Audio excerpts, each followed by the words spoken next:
Good morning, folks. My YouTube mentor has suggested that now that I'm back in the game, I bring new footage every week to keep my station fresh. So, since I'm running out of week, Thrash Bondo's back with a little installment for you folks. In this case, it's one of the most influential science fiction films of all time, Things to Come, loosely based on a novella by H.G. Wells.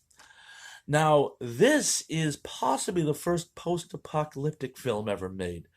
It takes place right before a global conflict, in this case World War II, not World War III.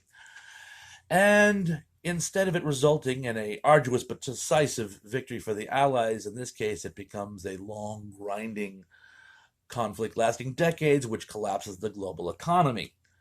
The result, of course, is your typical the world devolving into its medieval levels with small chiefs and warlords carving out little enclaves and trying to basically maintain their own authority. Again, something we've seen many times since, but seldom before.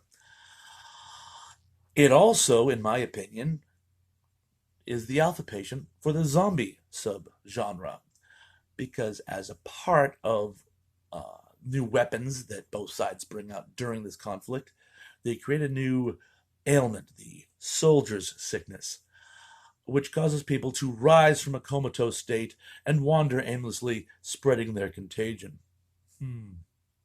I'm sure George Romero was at least moderately influenced by this depiction of zombies. That's one way of putting it. And again, it's a great film. I mean, it starts off in your typical style. It's a Christmas party, and everyone's having a good time except for one naysayer who says the end is near. And then, of course, it turns out he's right. The conflict begins. And the opening montage is it's something very, very special, I think, in cinema history. It starts off with a march to war with what was then contemporary weapons. And then we see them evolve into these more futuristic, state-of-the-art new weapons. And then it all of a sudden shifts back.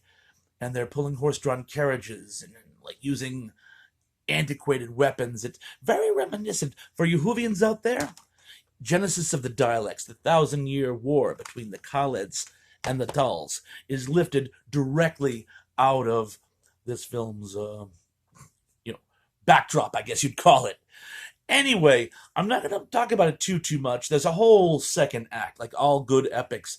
It's not just one part. There's more than one part that sort of come together to create one great work.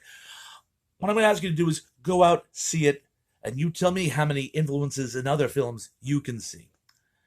Anyway, have yourselves a great weekend. Have yourselves a great long weekend. And I'll see you at some point after the weekend. Peace out.